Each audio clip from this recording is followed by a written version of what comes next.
ಎಲ್ಲರಿಗೂ ನಮಸ್ಕಾರ ಸ್ನೇಹಿತರೆ. ಈ ವರ್ಷದ ಮೊದಲ ಹಬ್ಬ ಜನವರಿ 15 ಮಕರ ಸಂಕ್ರಾಂತಿ ಹಬ್ಬ ಬಂದಿದೆ. ಈ ದಿನ ಬೆಳಿಗ್ಗೆ ಮತ್ತು ಸಂಜೆ ಸ್ನಾನ ಮಾಡುವ ನೀರಿನಲ್ಲಿ ಇದನ್ನ ಬೆರೆಸಿ ಸ್ನಾನ ಮಾಡಿದರೆ ಸಾಕು, ಅಪ್ರತಿಮ ರಾಜಯೋಗ ಪ್ರಾಪ್ತಿಯಾಗುತ್ತದೆ. ಮಹಾಶಿವನ ಅನುಗ್ರಹದಿಂದ ಸಕಲ ಐಶ್ವರ್ಯಗಳು ಸಿದ್ಧಿಸುತ್ತವೆ.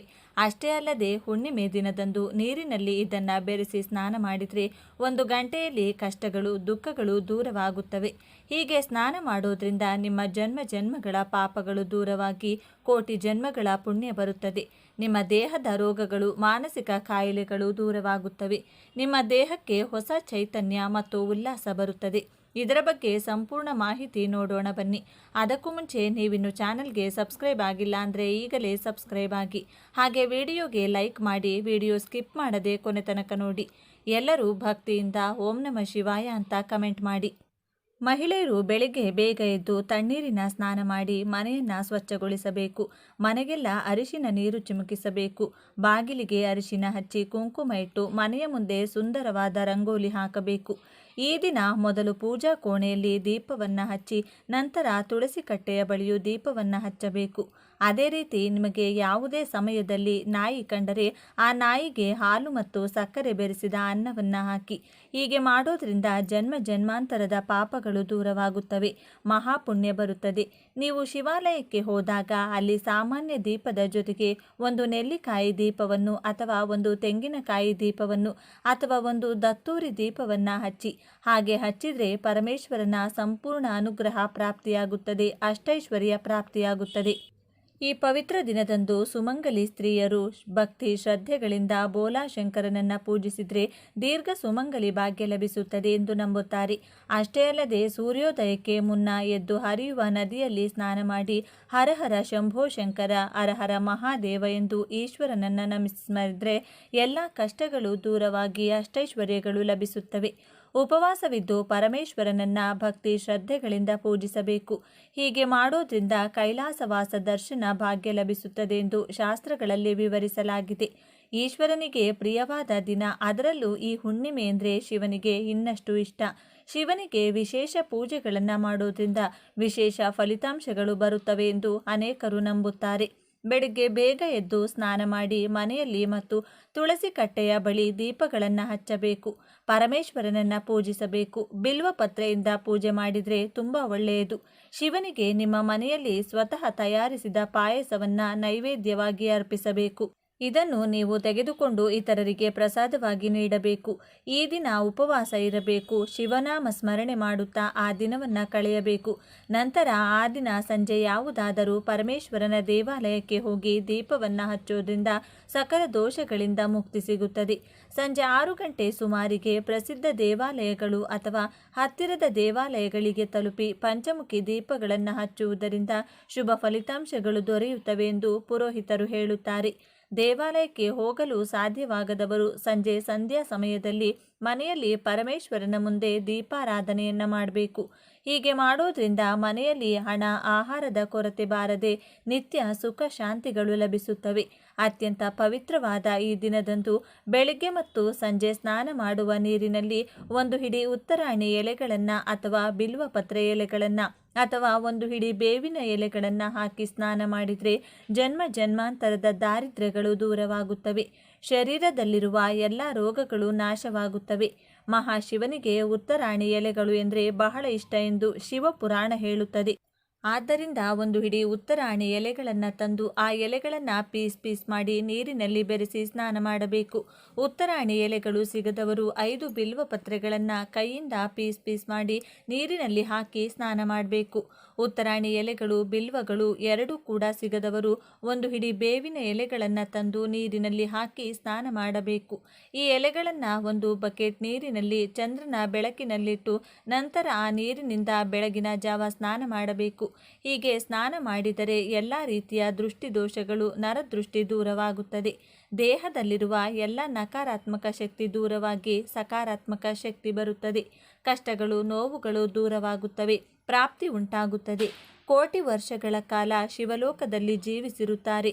ಹೀಗೆ ಸ್ನಾನ ಮಾಡುವುದರಿಂದ ನಿಮ್ಮ ಜನ್ಮ ಜನ್ಮಗಳ ಪಾಪಗಳು ದೂರವಾಗಿ ಕೋಟಿ ಜನ್ಮಗಳ ಪುಣ್ಯ ಬರುತ್ತದೆ. ನಿಮ್ಮ ದೇಹದಲ್ಲಿನ ರೋಗಗಳು ಮನೋವ್ಯಾಧಿಗಳು ದೂರವಾಗುತ್ತವೆ. ನಿಮ್ಮ ದೇಹಕ್ಕೆ ಹೊಸ ಚೈತನ್ಯ ಉಲ್ಲಾಸ ಬರುತ್ತದೆ. ಅನೇಕ ಜನರು ಕಾಲುವೆಗಳು ನದಿಗಳಲ್ಲಿ ಸ್ನಾನ ಮಾಡುತ್ತಿರುತ್ತಾರೆ. ಅಂಥವರು ಈ ಎಲೆಗಳನ್ನು ಸ್ವಲ್ಪ ಪುಡಿ ಮಾಡಿ ದೇಹಕ್ಕೆ ಹಚ್ಚಿಕೊಂಡು ಕಾಲುವೆಯಲ್ಲಿ ಸ್ನಾನ ಮಾಡಿದರೆ ತುಂಬ ಒಳ್ಳೆಯದು. ಹೀಗೆ ಮಾಡಿದರೆ ನಿಮ್ಮ ದೇಹದಿಂದ ಕೊಳೆ ಹೋಗಿ ನಿಮ್ಮ ದೇಹಕ್ಕೆ ವಜ್ರದಂತಹ ತೇಜಸ್ಸು ಬರುತ್ತದೆ. ಯಾವುದನ್ನಾದರೂ ಸಾಧಿಸುವ ಶಕ್ತಿ ಬರುತ್ತದೆ. ಆದ್ದರಿಂದ ಎಲ್ಲರೂ ಈ ರೀತಿ ಸ್ನಾನ ಮಾಡಿ ಶುಭಗಳನ್ನು ಪಡೆಯಿರಿ.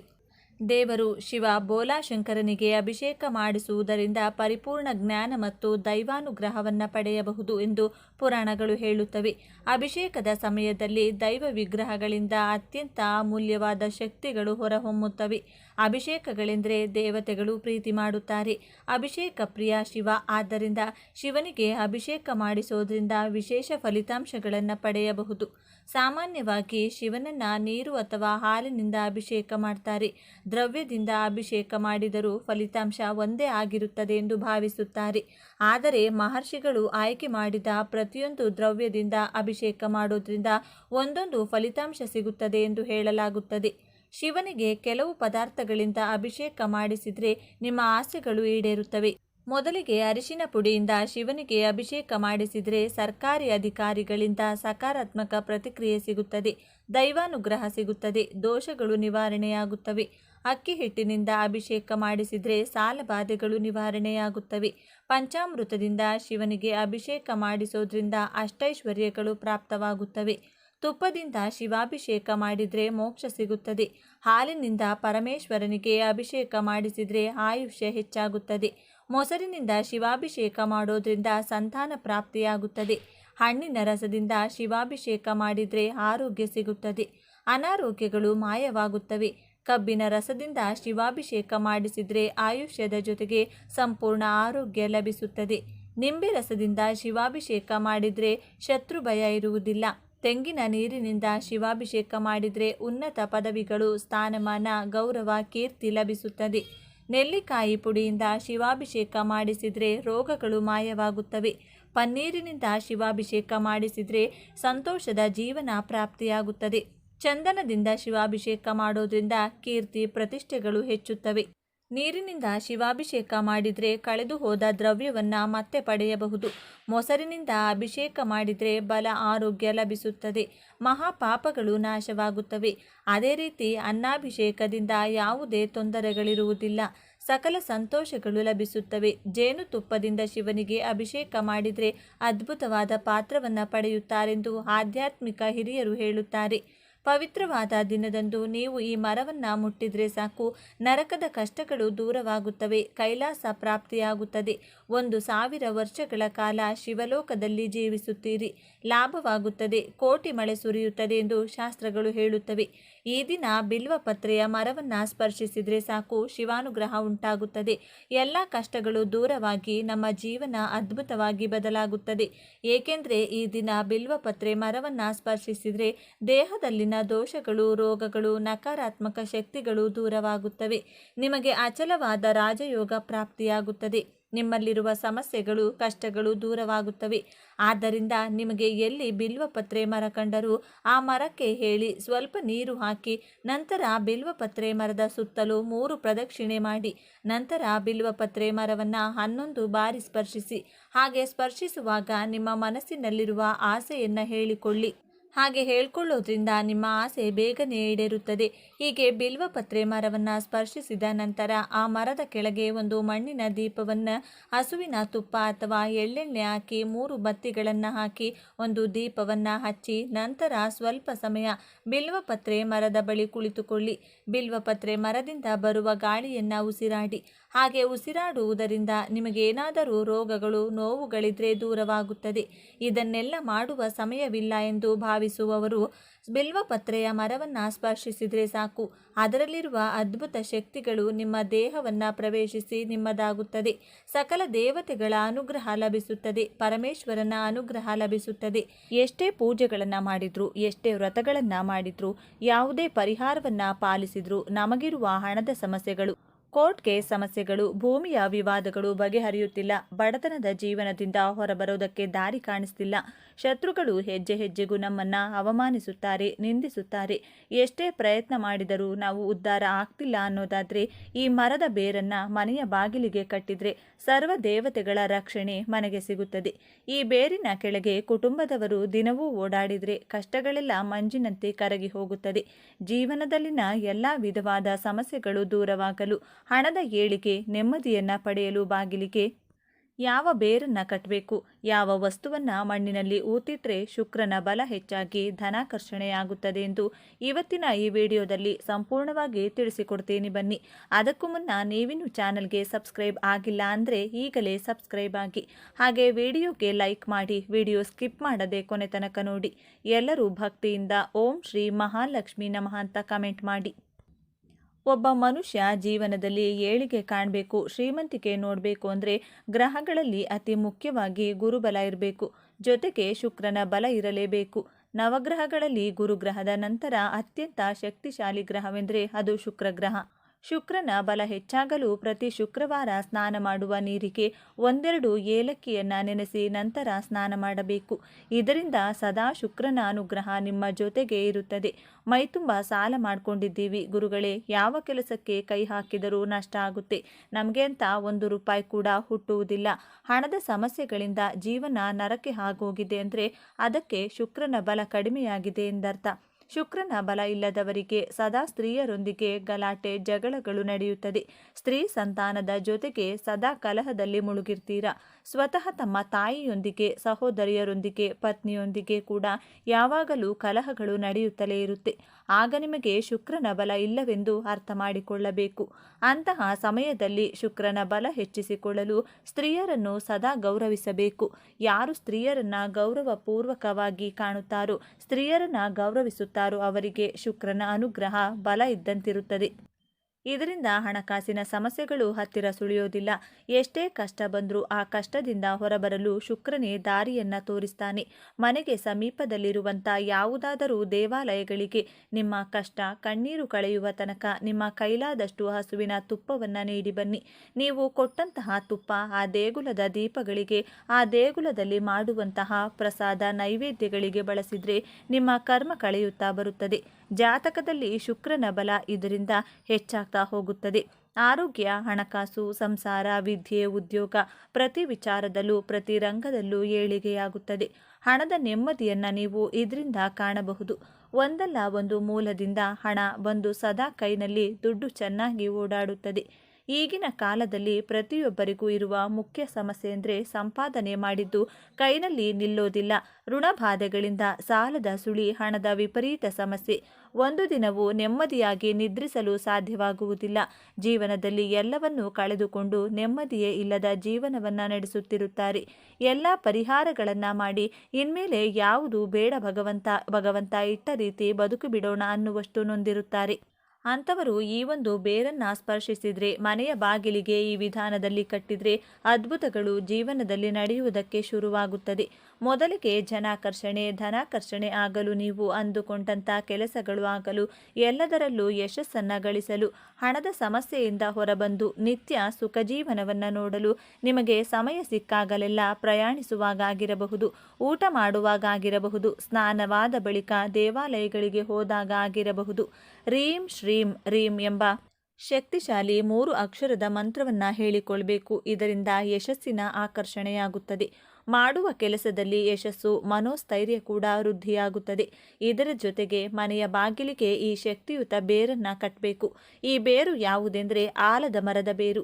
ಈ ಬೇರನ್ನು ಯಾವುದೇ ದಿನ ಮನೆಗೆ ತಂದು ಒಂದು ಸಲ ಹಾಲಿನಿಂದ, ಮತ್ತೊಂದು ಸಲ ಶುದ್ಧ ಜಲದಿಂದ ತೊಳೆದು, ನಂತರ ಹಳದಿ, ಕೆಂಪು ದಾರದಲ್ಲಿ ಕಟ್ಟಿ, ಬಿಳಿ ಅಥವಾ ಹಳದಿ ವಸ್ತ್ರದಲ್ಲಿ ಈ ಬೇರನ್ನು ಕಟ್ಟಿ ದೇವರ ಕೋಣೆಯಲ್ಲಿಟ್ಟು ಪೂಜಿಸಬೇಕು. ಮನೆಯ ಎಲ್ಲ ಕಷ್ಟಗಳು ನಿವಾರಣೆಯಾಗಿ ಉತ್ತಮೋತ್ತಮ ಫಲಗಳು ಪ್ರಾಪ್ತಿಯಾಗಲಿ. ಮನೆಯ ಸದಸ್ಯರಿಗಿರುವಂಥ ಅನಾರೋಗ್ಯದ ಸಮಸ್ಯೆ, ಸಾಲದ ಸಮಸ್ಯೆ, ಅದೃಷ್ಟದ ಕೊರತೆಗಳನ್ನು ದೂರ ಮಾಡಿ ರಕ್ಷಿಸು ಎಂದು ವಿಷ್ಣು ನಾಮಸ್ಮರಣೆ ಮಾಡುತ್ತಾ ಬೇಡಿಕೊಳ್ಬೇಕು. ನಂತರ ಈ ಬೇರು ಕಟ್ಟಿದ ಮೂಟೆಯನ್ನು ಮನೆಯ ಹೊರಭಾಗ ಬಾಗಿಲಿನ ಮೇಲ್ಭಾಗದಲ್ಲಿ ನೇತು ಹಾಕಬೇಕು. ಇದರಿಂದ ವಿಪರೀತವಾಗಿ ಧನಾಕರ್ಷಣೆಯಾಗುತ್ತದೆ. ಮನೆಯಲ್ಲಿನ ಎಂಥದ್ದೇ ಕಠಿಣ ಸಮಸ್ಯೆಗಳು ಶೀಘ್ರವಾಗಿ ದೂರವಾಗುತ್ತೆ. ಇದಕ್ಕೆ ಕಾರಣ ಏನು ಅಂತ ನೋಡೋದಾದರೆ, ಆಲದ ಮರ ಶ್ರೀ ಮಹಾವಿಷ್ಣು ದೇವರ ಸ್ವರೂಪ. ಪ್ರಳಯ ಕಾಲದಲ್ಲಿ ಸೃಷ್ಟಿಯು ಜಲದಿಂದ ತುಂಬಿ ಹೋದಾಗ ಮುದ್ದು ಕೃಷ್ಣನು ಆಲದ ಮರದ ಎಲೆಯ ಮೇಲೆ ಹೆಬ್ಬೆರಳನ್ನ ಬಾಯಲ್ಲಿಟ್ಟುಕೊಂಡು ದರ್ಶನವನ್ನ ನೀಡಿದ್ದನು. ಜ್ಞಾನವನ್ನ ಉಪದೇಶಿಸುವ ದಕ್ಷಿಣಾಮೂರ್ತಿ ರೂಪದಲ್ಲಿರುವ ಪರಮೇಶ್ವರನು ಕೂಡ ಆಲದ ಮರದ ಕೆಳಗೆ ಜ್ಞಾನವನ್ನ ಉಪದೇಶಿಸಿದ್ದನು. ಸ್ವತಃ ಪರಮೇಶ್ವರನಿಗೆ ಮಹಾವಿಷ್ಣುವಿಗೆ ಅತ್ಯಂತ ಪ್ರಿಯವಾದ ಮರ ಅಥವಾ ವೃಕ್ಷವೆಂದರೆ ಅದು ಆಲದ ಮರ. ನೂರಾರು ವರ್ಷಗಳ ಕಾಲ ತಪಸ್ವಿಗಳು ಆಲದ ಮರದ ಕೆಳಗೆ ಕುಳಿತು ತಪಸ್ಸನ್ನ ಮಾಡುತ್ತಿದ್ದರು. ಸಾಕ್ಷಾತ್ ಮಹಾವಿಷ್ಣುವಿನ ರೂಪವೇ ಆಲದ ಮರವಾಗಿದೆ. ಸಾಕ್ಷಾತ್ ಶ್ರೀ ಕೃಷ್ಣನು ಆಲದ ಮರದ ಎಲೆಯ ಮೇಲೆ ಬೆಣ್ಣೆಯನ್ನಿಟ್ಟು ಜನರಿಗೆ ಹಂಚಿದ್ದನೆಂದು ಪುರಾಣಗಳು ಹೇಳುತ್ತವೆ. ಅಂತಹ ಶಕ್ತಿ ಆಲದ ಮರಕ್ಕಿದೆ. ಆದ್ದರಿಂದ ಯಾವ ಮನೆಯ ಮುಂದೆ ಆಲದ ಮರದ ಬೇರಿರುತ್ತದೋ ಆ ಮನೆಗೆ ಹಣ, ಐಶ್ವರ್ಯ, ಸಂಪತ್ತು ನಿರಂತರವಾಗಿ ವೃದ್ಧಿಯಾಗುತ್ತಲೇ ಇರುತ್ತದೆ. ವ್ಯಾಪಾರ ಮಾಡುವವರಿಗೆ ಅತಿ ಹೆಚ್ಚು ನಷ್ಟಗಳು ಆಗ್ತಾ ಇದ್ರೆ ಹಣಕಾಸಿನ ಸಮಸ್ಯೆಗಳಿಂದ ಹೊರಬರೋದಕ್ಕೆ ಆಗ್ತಾನೇ ಇಲ್ಲ. ನಾನಾ ದೇವರಿಗೆ ಕೈ ಮುಗಿತೀನಿ, ಎಷ್ಟೋ ಪೂಜೆ ಪುನಸ್ಕಾರ, ಹೋಮ ಹವನಗಳೆಲ್ಲ ಮಾಡಿಸ್ತೀವಿ. ಆದರೂ ನಮ್ಮ ಸಮಸ್ಯೆಗಳು ತೀರ್ತಾ ಇಲ್ಲ ಅಂದರೆ ಅದಕ್ಕೆ ಶುಕ್ರ ಬಲ ಇಲ್ಲವೆಂದರ್ಥ. ಶುಕ್ರವಾರ ಆದಷ್ಟು ಹಸುವಿನ ತುಪ್ಪವನ್ನು ನಿಮ್ಮ ಆಹಾರದಲ್ಲಿ ಬಳಸಿ. ಇದರಿಂದ ಶುಕ್ರನ ಅನುಗ್ರಹ ಪ್ರಾಪ್ತಿಯಾಗುತ್ತದೆ. ಹಣದ ಸಂಕಷ್ಟಗಳು ದಿನೇ ದಿನೇ ಕಡಿಮೆಯಾಗ್ತಾ ಬರುತ್ತದೆ. ಶುಕ್ರವಾರ ಬೆಳಗಿನ ಸಮಯದಲ್ಲಿ ಕಲ್ಲು ಸಕ್ಕರೆ ಅಥವಾ ಸಕ್ಕರೆಯನ್ನ ಜೊತೆಗೆ ಮೊಸರನ್ನ ಯಾರಿಗಾದರೂ ದಾನವಾಗಿ ನೀಡ್ತಾ ಬನ್ನಿ. ಇದರಿಂದ ಶುಕ್ರನ ಬಲ ಹೆಚ್ಚಾಗಿ ದುಡ್ಡು ಕೈನಲ್ಲಿ ಚೆನ್ನಾಗಿ ಓಡಾಡುತ್ತೆ. ಬರಬೇಕಾದಂತಹ ಹಣ ನಿಮ್ಮ ಕೈ ಸೇರುತ್ತದೆ. ಸಾಲಗಳು ಒಂದು ಕಡೆಯಿಂದ ಕ್ಲಿಯರ್ ಆಗುತ್ತೆ. ಪ್ರತಿ ಶುಕ್ರವಾರ ಕಪ್ಪು ಬಣ್ಣದ ಗೋಮಾತೆಗೆ ನಿಮ್ಮ ಕೈಯಿಂದ ಆಹಾರ ತಿನ್ನಿಸ್ತಾ ಬನ್ನಿ. ಈ ಪರಿಹಾರವನ್ನ ಕೆಲವು ದಿನಗಳ ಕಾಲ ತಪ್ಪದೇ ಪಾಲಿಸಿ. ಇದರಿಂದ ಕ್ರಮಕ್ರಮವಾಗಿ ಶುಕ್ರನ ಬಲ ಹೆಚ್ಚಾಗುತ್ತದೆ. ವಯಸ್ಸಾದವರಿಗೆ ಶುಕ್ರವಾರದ ದಿನದಂದು ನಿಮ್ಮ ಕೈನಿಂದ ಸಿಹಿ ತಿನಿಸುಗಳನ್ನು ತಿನ್ನಲು ನೀಡಿದರೆ ಶುಕ್ರದೇವನ ಅನುಗ್ರಹ ಪ್ರಾಪ್ತಿಯಾಗುತ್ತದೆ.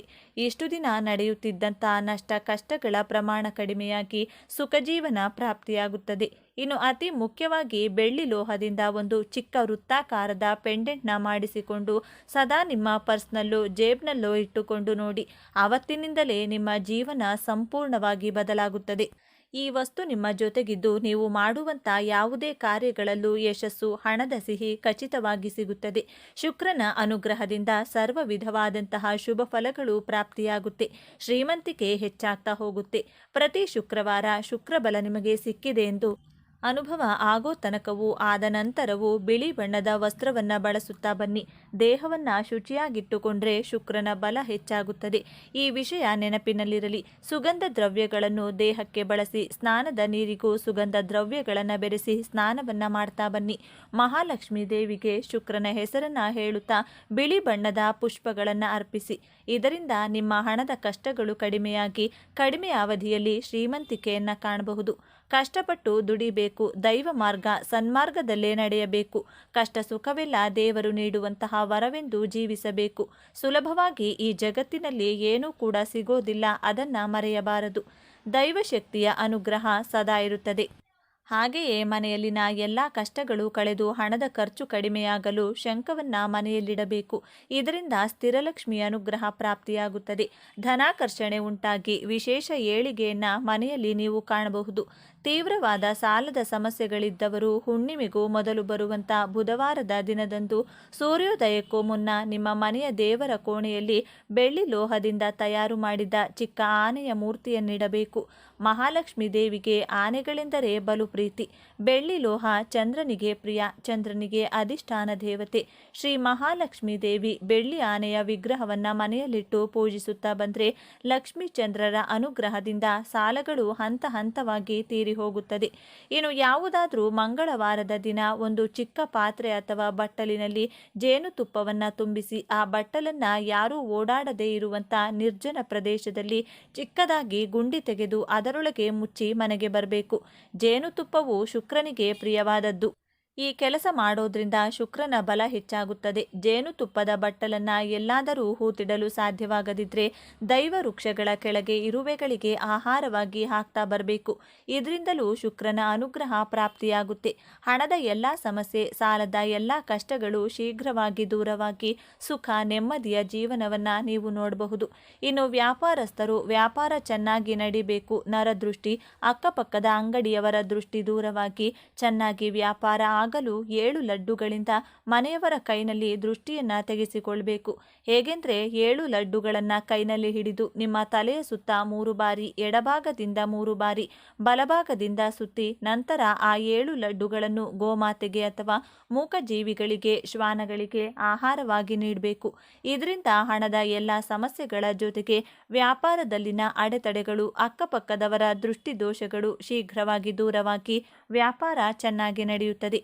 ನೋಡಿದ್ರಲ್ಲ, ಮನೆಯ ಮುಖ್ಯ ದ್ವಾರಕ್ಕೆ ಯಾವ ಯಾವ ಬೇರನ್ನ ಕಟ್ಟಬೇಕು, ವ್ಯಾಪಾರಸ್ಥರು ವ್ಯಾಪಾರದ ಏಳಿಗೆಗೆ ಯಾವ ತಂತ್ರವನ್ನ ಮಾಡಬೇಕು ಅಂತ ಇವತ್ತಿನ ಈ ವಿಡಿಯೋದಲ್ಲಿ ತಿಳಿಸಿಕೊಟ್ಟಿದ್ದೇವೆ. ಈ ವರ್ಷದ ಮೊದಲ ಹಬ್ಬ ಜನವರಿ 15 ಮಕರ ಸಂಕ್ರಾಂತಿ ಹಬ್ಬ ಬಂದಿದೆ. ಇಂದಿನ ವಿಡಿಯೋ ತುಂಬಾ ಮುಖ್ಯವಾದ ವಿಷಯದ ಬಗ್ಗೆ. ಈ ಸಲ ಬರುತ್ತಿರುವ ಮಕರ ಸಂಕ್ರಾಂತಿ ಹಬ್ಬ ಸ್ವಲ್ಪ ವಿಶೇಷವಾಗಿದೆ, ಜೊತೆಗೆ ಕೆಲ ದೋಷಗಳನ್ನ ಹೊತ್ತುಕೊಂಡು ಬರುತ್ತಿದೆ ಅಂತ ಪಂಡಿತರು ಹೇಳ್ತಾ ಇದ್ದಾರೆ. ವಿಶೇಷವಾಗಿ ಗಂಡು ಮಕ್ಕಳಿರುವ ಮನೆಗಳಿಗೆ ಈ ಸಂಕ್ರಾಂತಿ ಕೆಲವು ಎಚ್ಚರಿಕೆಗಳನ್ನು ಕೊಡ್ತಾ ಇದೆ. ಅದಕ್ಕೆ ಈ ವಿಡಿಯೋ ಪೂರ್ತಿಯಾಗಿ ನೋಡಿದರೆ ಮಾತ್ರ ನಿಮಗೆ ಏಕೆ ಅಂತ ಸಂಪೂರ್ಣವಾಗಿ ಅರ್ಥವಾಗುತ್ತದೆ. ಆದರೆ ಅದಕ್ಕೂ ಮುಂಚೆ ನೀವಿನ್ನು ನಮ್ಮ ಚಾನಲ್ನ ಸಬ್ಸ್ಕ್ರೈಬ್ ಮಾಡಿಲ್ಲ ಅಂದರೆ ಖಂಡಿತವಾಗಿಯೂ ಈಗಲೇ ಸಬ್ಸ್ಕ್ರೈಬ್ ಮಾಡಿ. ವಿಡಿಯೋ ಉಪಯೋಗವಾಗಿದೆ ಅನಿಸಿದರೆ ಒಂದು ಲೈಕ್ ಕೊಡೋದನ್ನು ಮರೆತು ಬಿಡಬೇಡಿ. ಎಲ್ಲರೂ ಭಕ್ತಿಯಿಂದ ಓಂ ನಮಃ ಶಿವಾಯ ಅಂತ ಕಮೆಂಟ್ ಮಾಡಿ. ಸ್ನೇಹಿತರೆ, ಹಿಂದೂ ಸಂಪ್ರದಾಯದಲ್ಲಿ ಸಂಕ್ರಾಂತಿ ಅನ್ನೋದು ತುಂಬ ದೊಡ್ಡ ಹಬ್ಬ. ಎಲ್ಲ ಹಬ್ಬಗಳಿಗಿಂತಲೂ ವಿಶೇಷ ಅಂತ ಹೇಳ್ಬೋದು. ಕೆಲವು ರಾಜ್ಯಗಳಲ್ಲಿ ಈ ಹಬ್ಬವನ್ನು 4 ದಿನ, ಕೆಲವು ಕಡೆ 3 ದಿನ, ಕೆಲವು ಕಡೆ 2 ದಿನ, ಮತ್ತೆ ಕೆಲವರು 1 ದಿನ ಮಾತ್ರ ಆಚರಿಸುತ್ತಾರೆ. ಯಾವ ರೀತಿಯಾಗಿದ್ರೂ ಸಂಕ್ರಾಂತಿ ಅಂದರೆ ಮನೆ ತುಂಬ ಸಂಭ್ರಮ, ಶುಭಾರಂಭ, ಹೊಸತನ. ಸಾಮಾನ್ಯವಾಗಿ ಮಕರ ಸಂಕ್ರಾಂತಿಯ ದಿನ ಎಲ್ಲರೂ ಹೊಸ ಬಟ್ಟೆಯನ್ನು ತಗೊಳ್ತಾರೆ, ಹಬ್ಬದ ಊಟ ತಯಾರಿಸುತ್ತಾರೆ, ನಮ್ಮ ಮೃತ ಪೂರ್ವಿಕರಿಗೆ ಎಡೆ ಇಟ್ಟು ಪೂಜೆ ಮಾಡುತ್ತಾರೆ, ತಮ್ಮ ಕೈಲಾದಷ್ಟು ಶ್ರದ್ಧೆಯಿಂದ ಈ ಹಬ್ಬವನ್ನು ಆಚರಿಸುತ್ತಾರೆ.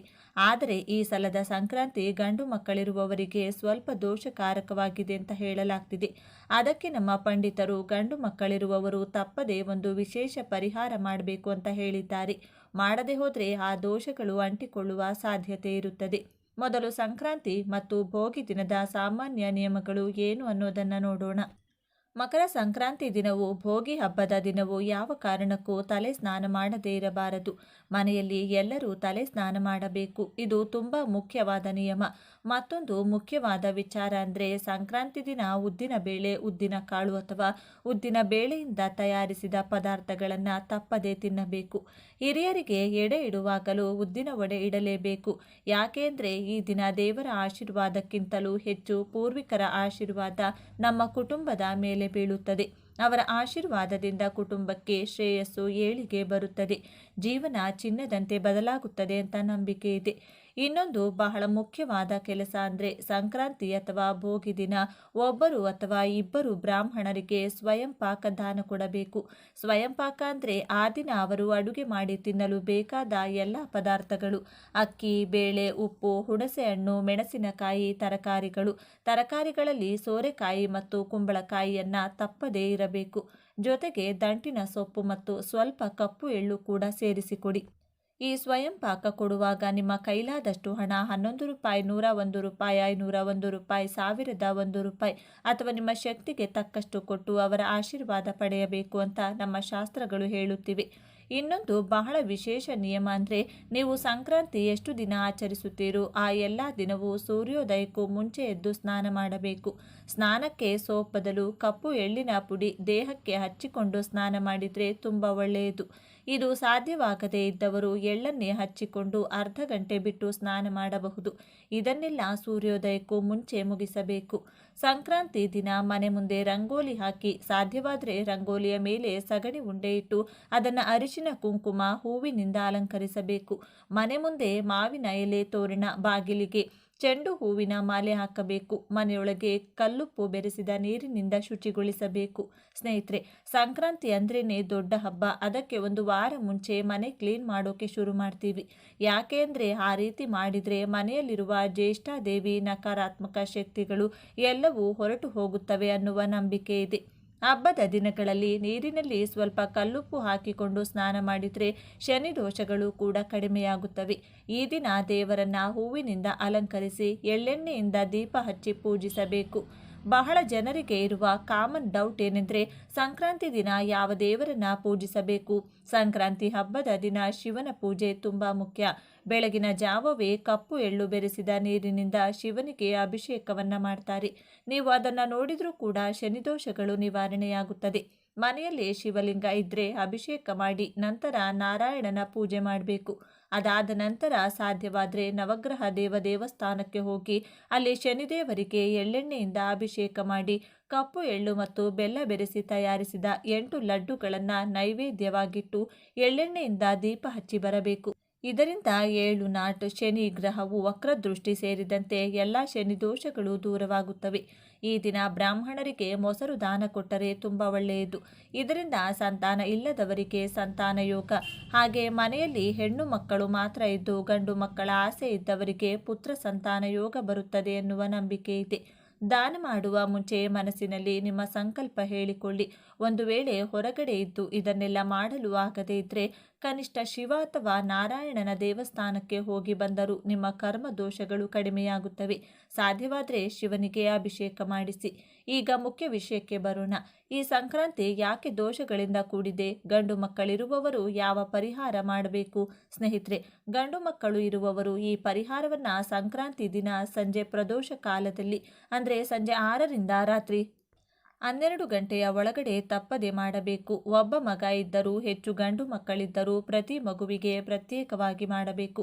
ಇದಕ್ಕೆ ಹೆಚ್ಚು ಹಣ ಖರ್ಚು ಮಾಡುವ ಅಗತ್ಯ ಇಲ್ಲ. ನಮ್ಮ ಶಾಸ್ತ್ರಗಳಲ್ಲಿ ಗಂಡು ಮಕ್ಕಳಿಗೆ ವಿಶೇಷ ಪ್ರಾಧಾನ್ಯತೆ ಇದೆ. ಇದು ಹೆಣ್ಣು ಮಕ್ಕಳನ್ನು ಕಡಿಮೆ ಮಾಡುವ ವಿಷಯ ಅಲ್ಲ.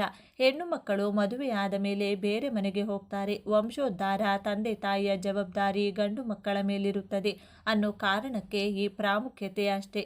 ಇದು ನನ್ನ ಪರ್ಸನಲ್ ಒಪಿನಿಯನ್ ಅಲ್ಲ, ಶಾಸ್ತ್ರಗಳಲ್ಲಿರುವ ವಿಷಯ ಮಾತ್ರ. ಈ ವರ್ಷ ಬರುವ ಬಹುತೇಕ ಹಬ್ಬಗಳು ಗಂಡು ಮಕ್ಕಳಿಗೆ ಸ್ವಲ್ಪ ಕೇಡು ತರುತ್ತಿವೆ ಅಂತ ಹೇಳಲಾಗ್ತಿದೆ. ಅದಕ್ಕೆ ನಾನು ಮುಂಚೆಯೇ ಖರ್ಚೆ ಇಲ್ಲದೆ ಮನೆಯಲ್ಲಿ ಮಾಡುವ ಪರಿಹಾರ ನಿಮಗೆ ಹೇಳ್ತಾ ಇದ್ದೀನಿ. ಪರಿಹಾರ ಮಾಡುವ ದಿನ ಬೆಳಿಗ್ಗೆ ಸ್ನಾನ ಮಾಡಿದ್ರೂ ಕೂಡ ಸಂಜೆ ಮತ್ತೆ ಮಕ್ಕಳು ಸ್ನಾನ ಮಾಡಬೇಕು. ಅದರ ನಂತರ ಅವರಿಗೆ ಎಳ್ಳುಂಡೆ, ಉದ್ದಿನ ಉಂಡೆ ಅಥವಾ ಉದ್ದಿನ ವಡೆ ತಿನ್ನಿಸಬೇಕು. ಈ ಪರಿಹಾರವನ್ನು ತಾಯಿ ಮಾಡಿದರೆ ತುಂಬ ಒಳ್ಳೆ. ತಾಯಿ ಇಲ್ಲದಿದ್ದರೆ ಅಜ್ಜಿ, ಅಕ್ಕ ಅಥವಾ ಯಾವುದೇ ರಕ್ತ ಸಂಬಂಧಿ ಮಹಿಳೆ ಮಾಡಬಹುದು. ಹೆಂಡತಿ ಮಾಡಬಾರದು. ಇದು ತುಂಬ ಮುಖ್ಯ. ಪರಿಹಾರ ಮಾಡುವವರು ಮಗುವಿಗಿಂತ ವಯಸ್ಸಿನಲ್ಲಿ ಹಿರಿಯರವರಾಗಿರಬೇಕು. ಪರಿಹಾರ ಮಾಡುವ ಮಹಿಳೆ 2 ಕೈ ತುಂಬ ಕೆಂಪು ಬಳೆ ಹಾಕಿಕೊಂಡಿರಬೇಕು. ಬೇರೆ ಬಣ್ಣ, ಬೇರೆ ಕೆಂಪು ಬಣ್ಣ ದೃಷ್ಟಿ ತೆಗೆದು ಹಾಕುತ್ತದೆ, ನಕಾರಾತ್ಮಕ ಶಕ್ತಿಯನ್ನು ದೂರ ಮಾಡುತ್ತದೆ. ದೇವಿಗೆ ತುಂಬ ಪ್ರಿಯವಾದ ಬಣ್ಣ ಇದು. ಈಗ ವಿಧಾನ ನೋಡಿ. ಮೊದಲು ಮಗುವಿಗೆ ಒಂದು ಎಳ್ಳುಂಡೆ ಹಾಗೂ ಉದ್ದಿನ ವಡೆ ಅಥವಾ ಉದ್ದಿನ ಉಂಡೆ ತಿನ್ನಿಸಿ. ನಂತರ ರಾತ್ರಿ ಊಟಕ್ಕೆ ತಯಾರಿಸಿದ ಅನ್ನದಲ್ಲೇ 3 ಉಂಡೆ ಮಾಡಿ ಪಕ್ಕಕ್ಕೆ ತೆಗೆದುಕೊಳ್ಳಿ. ಪ್ರತಿ ಮಗುವಿಗೆ 3 ಉಂಡೆ ಬೇಕು. ಇಬ್ಬರು ಮಕ್ಕಳು ಅಂದರೆ 6 ಉಂಡೆ ಬೇಕು. ಆ 3 ಉಂಡೆಗಳಲ್ಲಿ ಒಂದು ಹಾಗೆ ಬಿಳಿಯಾಗಿ ಬಿಡಿ. ಒಂದಕ್ಕೆ ಅರಿಶಿನ ಬೆರೆಸಿ, ಒಂದಕ್ಕೆ ಕುಂಕುಮ ಬೆರೆಸಿ. ಇದರ ಜೊತೆಗೆ ಒಂದು ಮೊಟ್ಟೆ ತೆಗೆದುಕೊಳ್ಳಿ. ಮೊಟ್ಟೆ ನರದೃಷ್ಟಿ ತೆಗೆದುಹಾಕಲು ತುಂಬ ಶಕ್ತಿಯುತವಾಗಿದೆ. ಮೊಟ್ಟೆ ತಿನ್ನದವರು ಇನ್ನೊಂದು ಬಿಳಿ ಅನ್ನದ ಉಂಡೆ ಬಳಸಬಹುದು. ಸ್ಟೀಲ್ ಪ್ಲೇಟ್ನಲ್ಲಿ 3 ಉಂಡೆಗಳನ್ನು ತ್ರಿಕೋನದಲ್ಲಿ ಇಟ್ಟುಕೊಂಡು ಅದರ ಮೇಲೆ ಮೊಟ್ಟೆ ಇಟ್ಟು ಮೊಟ್ಟೆಗೆ ಕಾಡಿಗೆಯಿಂದ ಕ್ರಾಸ್ ಮಾರ್ಕ್ ಹಾಕಿ ನಂತರ 3 ಉಂಡೆಗಳ ಮೇಲೆ ಸ್ವಲ್ಪ ಕಪ್ಪು ಎಳ್ಳು ಹಾಕಿ ಮಗುವನ್ನು ಮನೆ ಮುಖ್ಯ ದ್ವಾರದ ಮುಂದೆ, ಗೇಟ್ ಆಚೆ ಅಲ್ಲ, ನಿಮ್ಮ ಮನೆಯ ಮುಖ್ಯ ದ್ವಾರದ ಮುಂದೆ ಪೂರ್ವದ ಕಡೆ ಮುಖ ಮಾಡಿ ಕೂರಿಸಿ ತಟ್ಟೆಯನ್ನು ಮಗುವಿನ ತಲೆಯಿಂದ ಕಾಲಿನವರೆಗೂ 3 ಬಾರಿ ಎಡಗಡೆ 3 ಬಾರಿ ಬಲಗಡೆ ತಿರುಗಿಸಿ ನಂತರ ಅದನ್ನು ಯಾರೂ ತುಳಿಯದ ಗಿಡಗಳಿರುವ ಜಾಗದಲ್ಲಿ ನಿಧಾನವಾಗಿ ಇಟ್ಟು ಬನ್ನಿ. ಮೊಟ್ಟೆ ಒಡೆಯಬಾರದು. ಇಟ್ಟ ನಂತರ ಹಿಂದಿರುಗಿ ನೋಡದೆ ಮನೆಗೆ ಬನ್ನಿ. ಮನೆಗೆ ಬರುವ ಮುಂಚೆ ಕೈಕಾಲು ಮುಖ ತೊಳೆಯಬೇಕು. ಮಗು ಕೂಡ ಹಾಗೆ ಮಾಡಬೇಕು. ಒಳಗೆ ಹೋಗಿ ಬಟ್ಟೆ ಬದಲಾಯಿಸಿ ಸ್ನಾನ ಮಾಡಿದರೆ ಇನ್ನೂ ಒಳ್ಳೆಯದು. ನಂತರ ಮಗುವಿಗೆ 1 ಚಮಚ ಮೊಸರು ತಿನ್ನಿಸಿ. ಈ ರೀತಿ ಮಾಡಿದರೆ ಗಂಡು ಮಕ್ಕಳಿಗೆ ಬರುವ ದೋಷಗಳು ಸಂಪೂರ್ಣವಾಗಿ ನಿವಾರಣೆಯಾಗುತ್ತದೆ. ವಿಡಿಯೋ ಇಷ್ಟ ಆದರೆ ಲೈಕ್ ಮಾಡಿ, ಶೇರ್ ಮಾಡಿ. ಇಂತಹ ಇನ್ನೂ ಹೆಚ್ಚಿನ ಉಪಯೋಗವಾದ ಮಾಹಿತಿಗಾಗಿ ನಮ್ಮ ಚಾನೆಲ್ನ ತಪ್ಪದೇ ಸಬ್ಸ್ಕ್ರೈಬ್ ಮಾಡಿಕೊಳ್ಳಿ. ನಾಳೆ ಮತ್ತೊಂದು ವಿಡಿಯೋ ಜೊತೆ ಮತ್ತೆ ಭೇಟಿಯಾಗೋಣ. ಧನ್ಯವಾದಗಳು.